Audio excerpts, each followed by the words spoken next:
Hey, I don't know why I said it that way. All right. Um,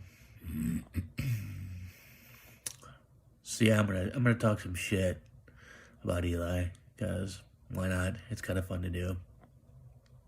So Eli, one of the comments that Eli, when he was ranting and raving about me, made was, or I guess this was before he was ranting and raving about me. This is when he was using me. I still haven't seen the example purposes video where he was preaching to me, giving me advice, and apparently one of the things he said was that a man of my age shouldn't be taking risks, right? So, and yet, you know, under different circumstances, a different person, etc. I guarantee you, Eli would have used the cliche, no risk, no reward with somebody, about a situation like asking a chick out on a date or taking a gamble on something.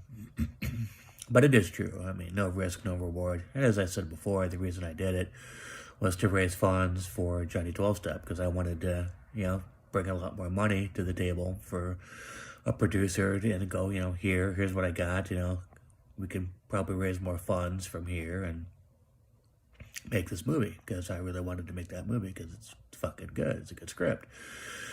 Johnny 12 Step is a good script, so don't ask what's her face, but there's other people who have read it and they liked it, so anyway.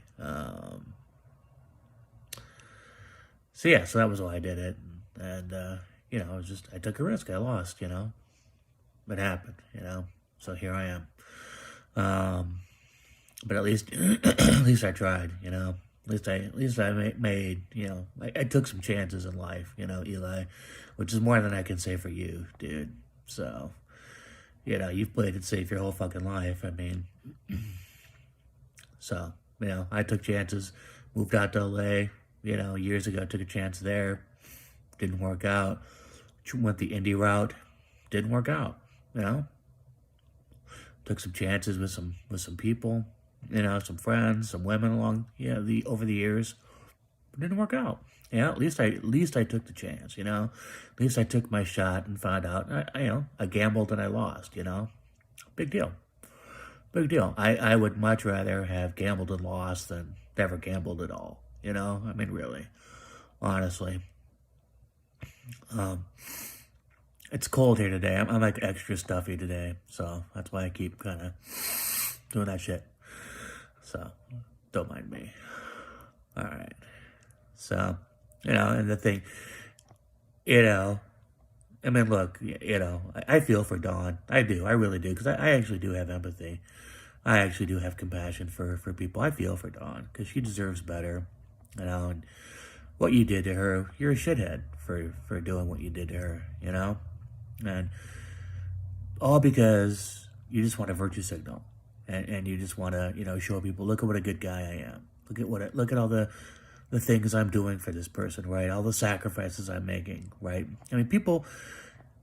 Here's how you do it. Here's the difference between a good person and a bad person, Eli. At least here on 3D Earth, right?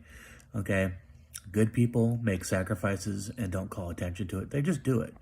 They just make the sacrifice and they do the right thing, right? You make these sacrifices and then you fucking bitch and moan about them, right? Like you did with me, that, which you would have made those live streams anyway, so don't give me this bullshit that you were, making a sacrifice, in your time, and you make it seem too, I mean, look, I know how easy it is to fucking live stream, okay? I know how easy it is to do any of this kind of shit, man. It takes 5 fucking minutes to prep, dude. It's not that hard, and you make it sound like it's such a fucking burden, that there's just so much involved in doing this kind of shit. You buy some, basic equipment. You don't even have to buy fucking top of the line shit. I mean, you go on and on about, having all the top. I had a fucking pod mic, I had $100 pod mic. I'm recording on my fucking cheap iPhone, dude. It doesn't matter. It's easy, okay? You get online.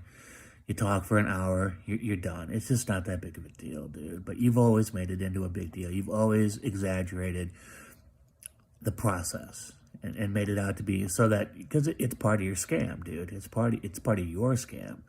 trying to get people to pay you money. You know, look how hard it is. Pay me for my troubles. Right? And yet people still don't pay you for your fucking troubles because, again, everybody sees through you. So, you know, so that kind of shit, right? People just make sacrifices because it's the right fucking thing to do. They don't draw attention to it, you know? Like you do with everything, you know? And with Dawn, look at what a good guy I am for taking care of her, okay?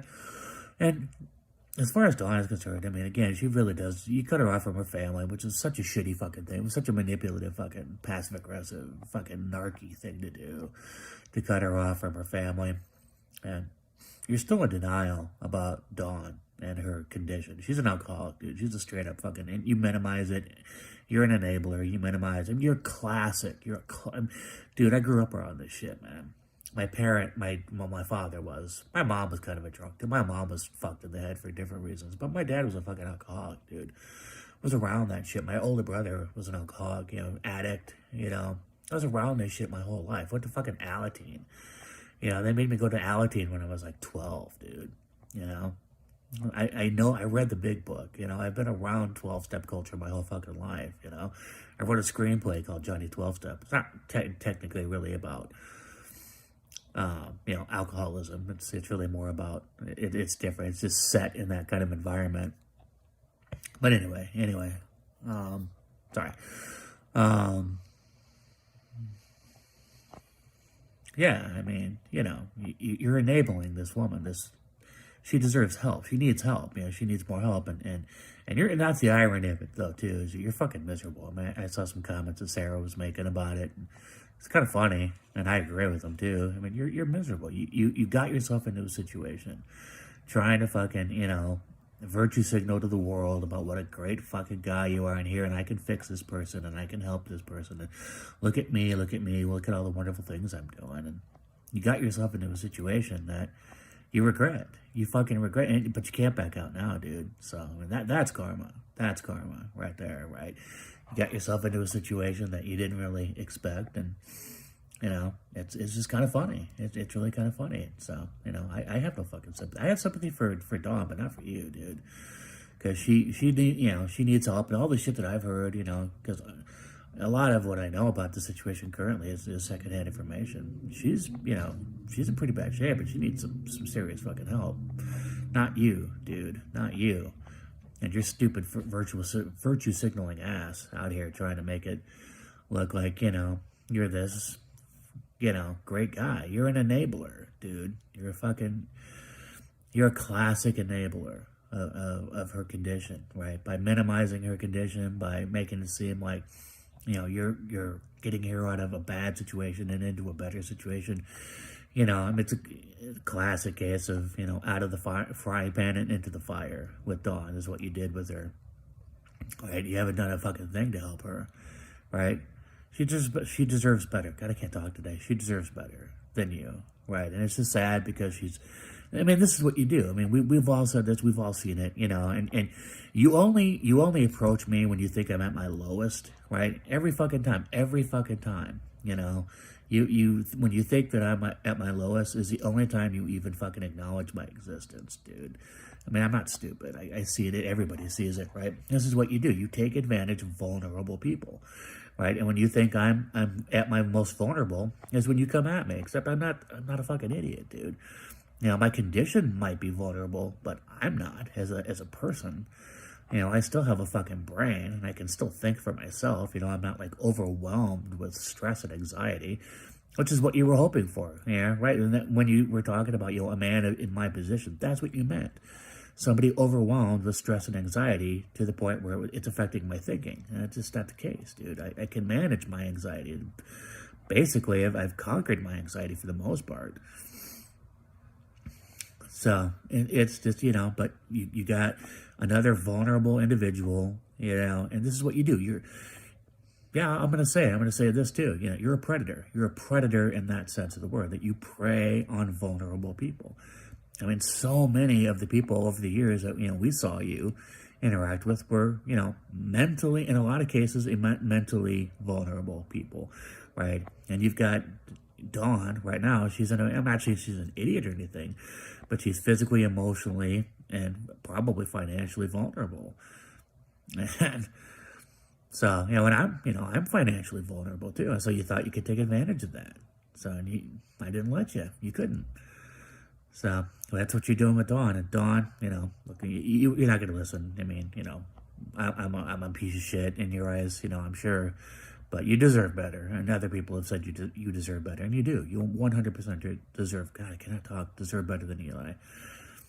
So, I mean, sometimes it's hard. I mean, when you're in the middle of a really shitty situation, it's hard to see it for what it is. And so, and it's hard to admit. I mean, it's hard to admit our issues, our problems, our faults, all that kind of shit. It's hard to admit, hey, fuck, I've got a problem.